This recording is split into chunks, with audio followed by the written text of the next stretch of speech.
recording.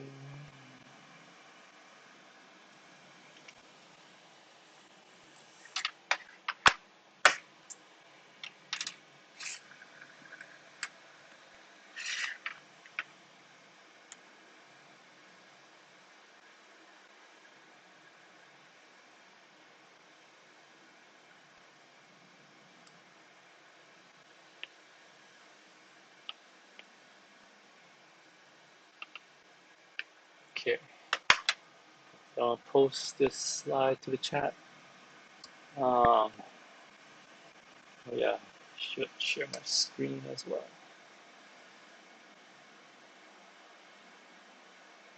Okay, so we're on slide 11 of the second Jamboard.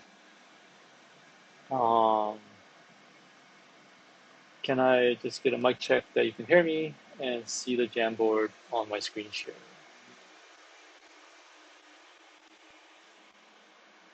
Awesome, thank you. Okay, so let's talk about what you've done.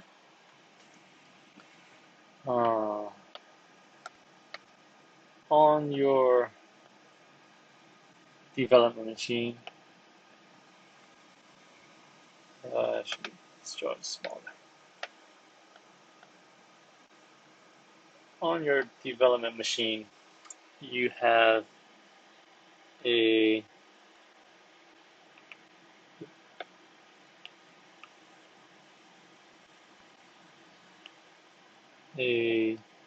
Django app inside of a container, and you also have a Postgres database inside of a container. And this is true whether it's on your this is true whether you're using containers or not. If you decide to install it. Oh, thank you. That wasn't bad. Okay. Thanks. So let me delete slide 11. So slide 12 is now slide 11. And everyone can see that.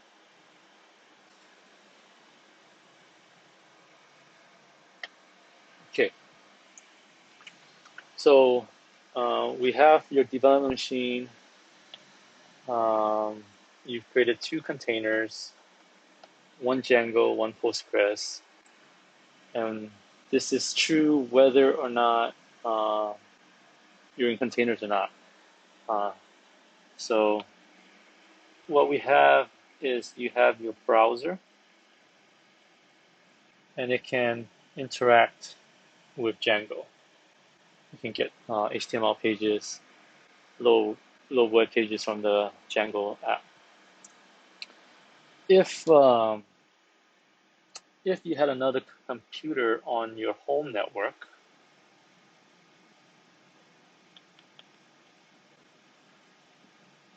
so say like other computer,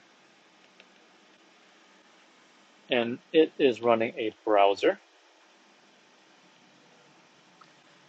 each machine on your home network has an IP, right? So your router, let's make this bigger.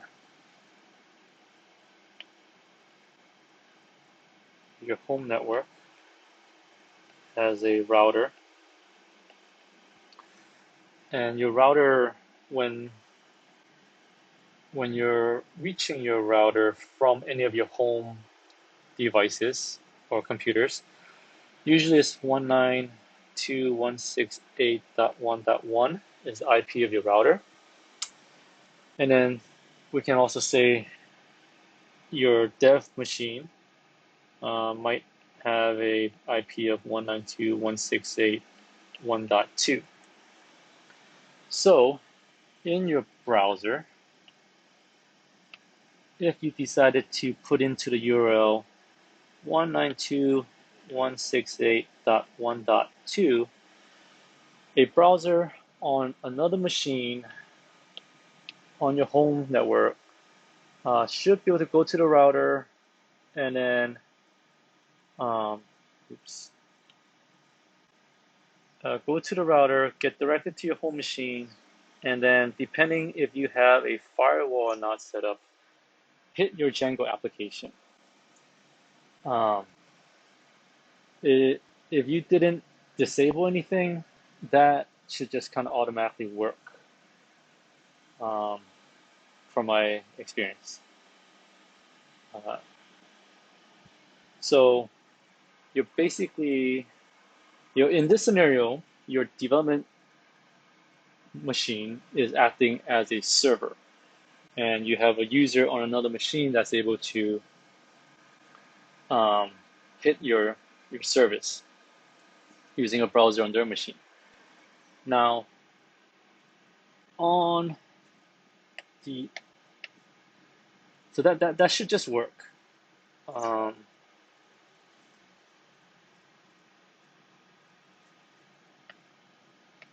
Now, if we were to take it a step further,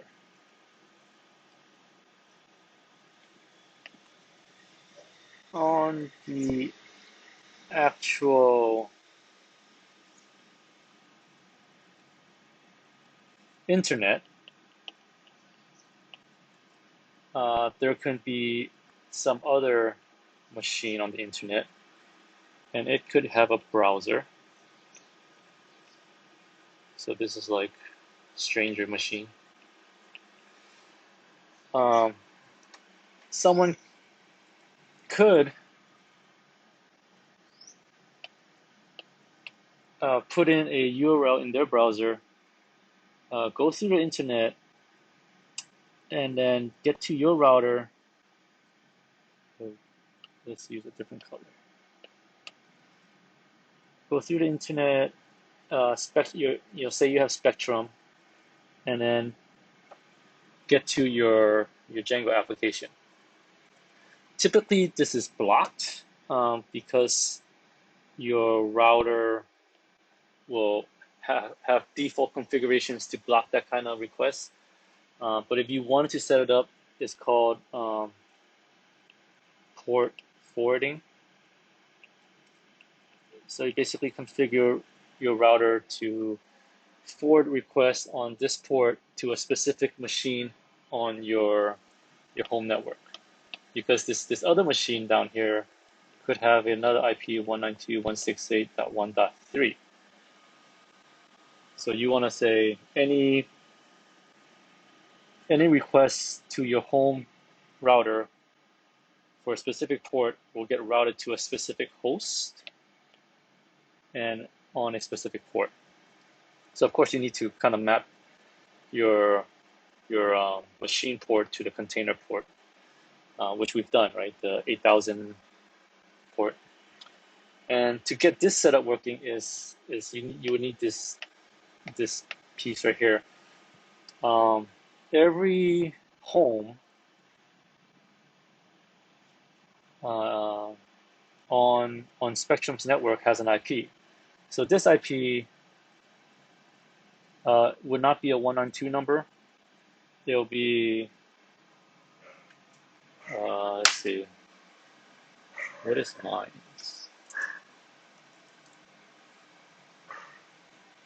If you do an IF config on a map, it's called the WAN, the Wide Area Network IP, WAN.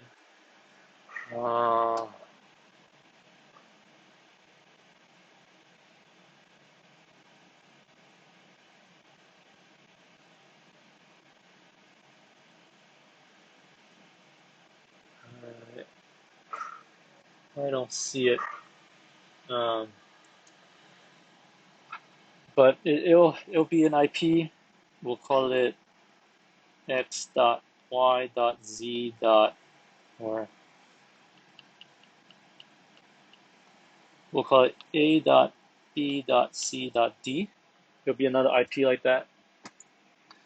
So if someone were to enter into the URL http://a.b.c.d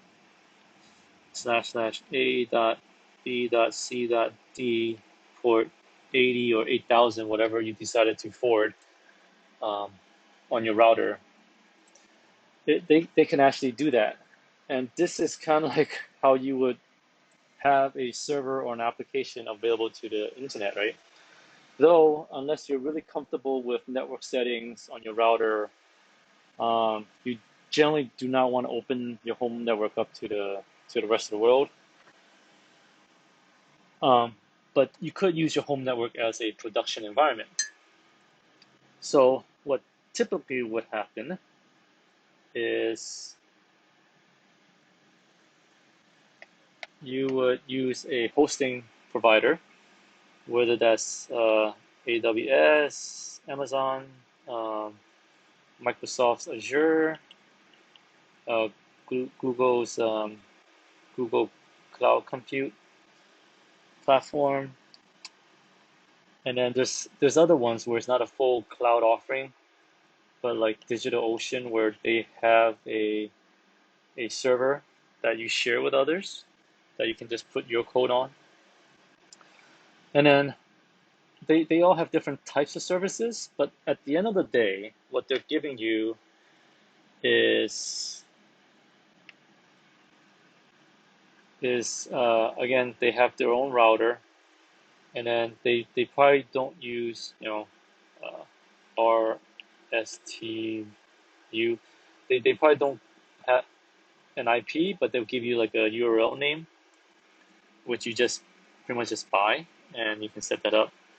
So for us, it'll be like Heroku app.com, and then your app name. And if someone were to do that, uh, sorry. So they'll have the router set up, and then you just give it your app, your Django or your Postgres. And there's different ways, right?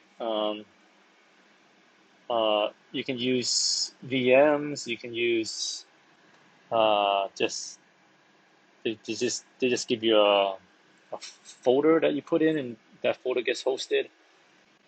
So they have all different services. So this will be the cloud network from Blue Line. And at the end of the day, the same thing, same idea.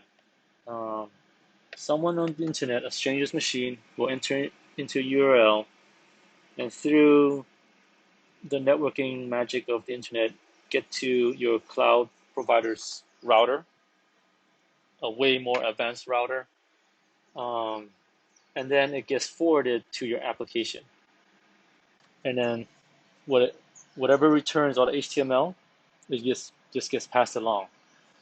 So it's not much different than what you've seen using your local host. I mean, using your host machine's browser and navigating to localhost port 8000.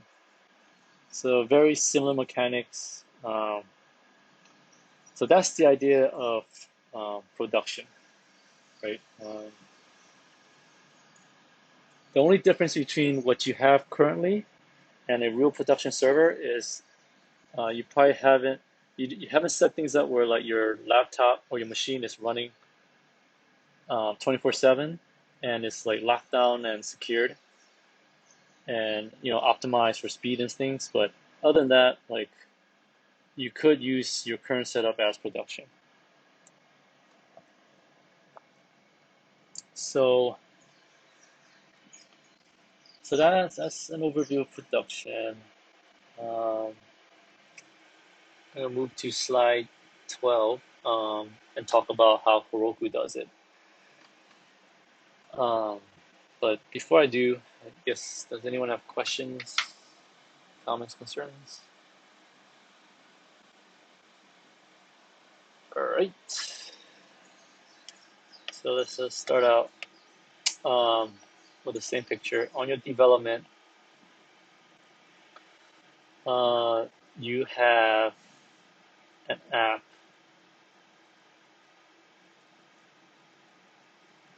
Let's see.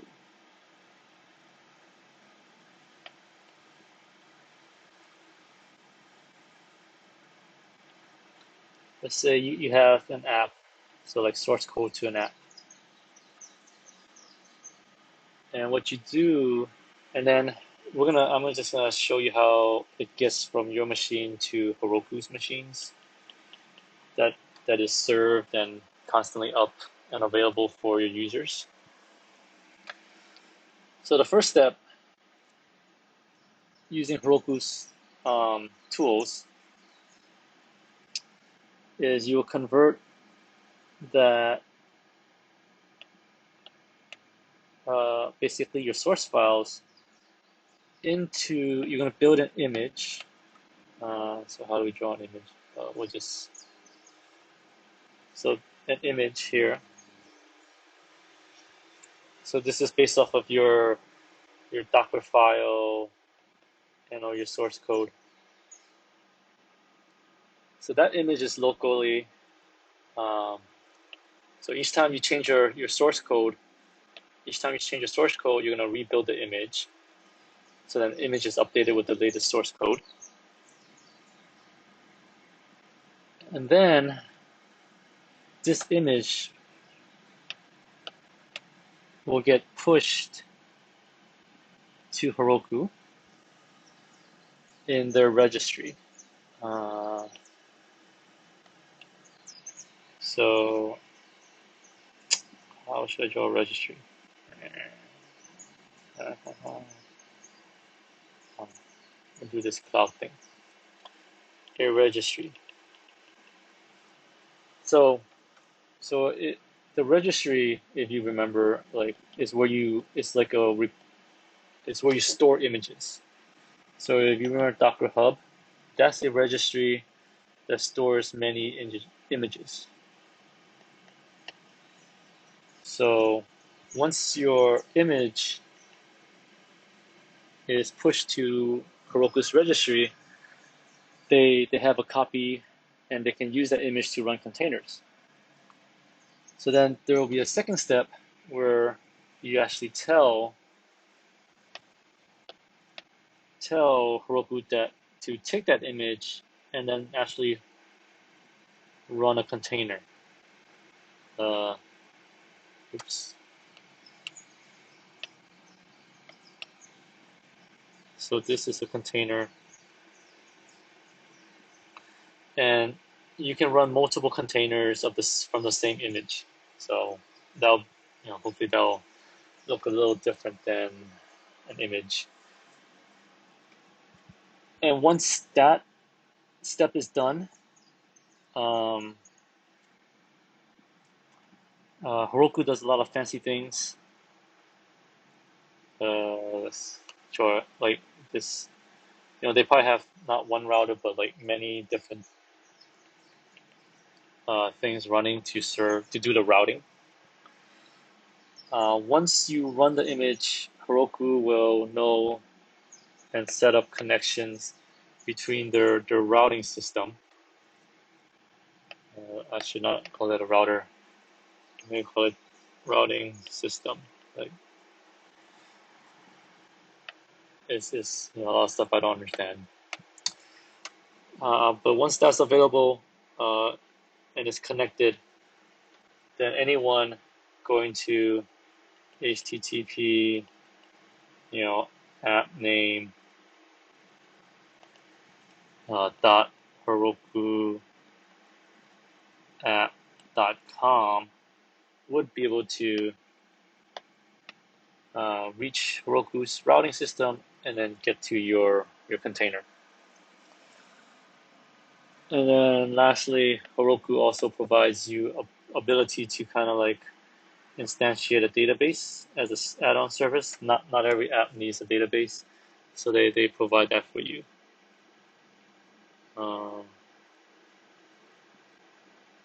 Database.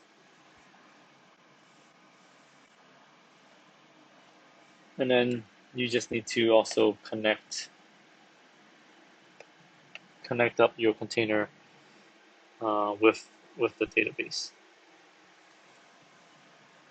And that's kind of how Heroku works. That's one way. Another way is you just ship your app code straight to Heroku, and it uses like a build pack. it recognizes your source code as, hey, this is a Django app, so we're gonna just build out our own containers for what we expect a Django app to be like. So that's kind of how they did it before. But once containers became really popular, I think shipping containers is better, right? So you can think of it as this way: you can ship code to your user and have them do a make build and compile the code to a exe or some executable file. So that will be equivalent to the build pack. You're shipping code, and then Heroku builds it and for you, and then launches it, serves it. The process we're doing is we're building it ourselves on the development side, and all we're shipping is the end product, the what's built, was compiled and make. So it's like the .exes, the I don't know, the .batch, right? The scripts, the actual program. So yeah. So if you've been to any site that you can download the source and build it yourself, or you can download the executable. The process we're doing is the executable route. We're not, we're only shipping the image. It does have our source code in it, but it is executable by itself. Whereas if we just ship the source code, someone on the other end would need to kind of like install the dependencies and get the source code to run. Okay, so that's an overview of Heroku. I guess I should also mention that why I chose Heroku over these other cloud providers is because some of them offer you too much flexibility where you need to know a lot to get started. And some of them offer you not enough. And then some of them just don't have a free plan. So I think Heroku strikes the balance of having a free plan, and it's a hobby plan, so it's not real production.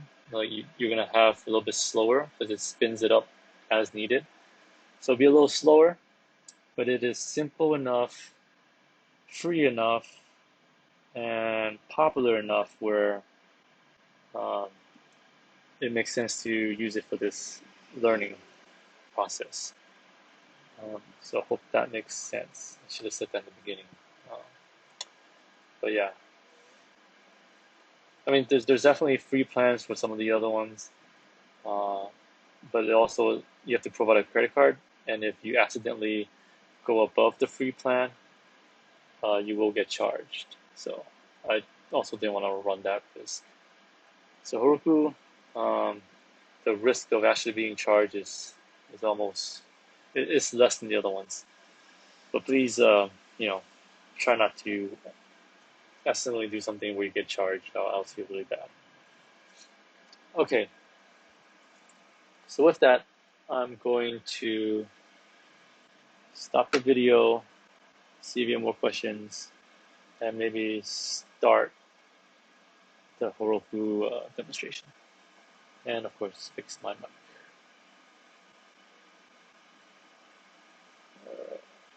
Stop here.